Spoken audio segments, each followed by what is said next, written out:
Hello everyone, welcome back to my mix vlog. তো আমের season শেষের দিকে, সেজন্য নিয়ে চলে এসেছি একটা ম্যাঙ্গো কেকের রেসিপি। তো কি কি লাগছে এখানে দেখে নাও, সমস্ত কিছু ভিডিওর মধ্যে দেওয়া রয়েছে।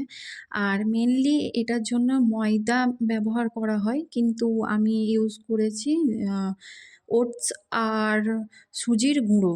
তো প্রথমে আমরা চিনি এবং তেলকে একসাথে ভালো করে মিশিয়ে নেব, এবং তারপর আমরা ওটাতে ডিম আর ওই যে ম্যাঙ্গোর যে পেস্টটা আছে ওটা দিয়ে দেবো। তারপর তার সাথে আস্তে আস্তে ভ্যানিলা এসেন এবং যেটা ওই সুজি আর ইয়ের গুঁড়ো আছে, ওটসের গুঁড়ো, সেটা দিয়ে দেবো। ওটা তোমরা ময়দাও দিতে পারো, ওটা ময়দা দিলে বেশি ব্যাপারটা টান টান হয়, আর এটা দিলে একটু ব্যাপারটা মানে কি বলবো, নরম সফট টাইপের হয়।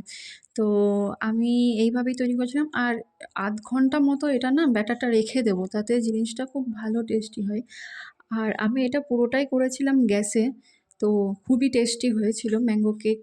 তো আমার তো খুবই খেতে ভালো লাগলো। তো জানি না তোমাদের কেমন লাগবে, একবার ট্রাই করতে পারো।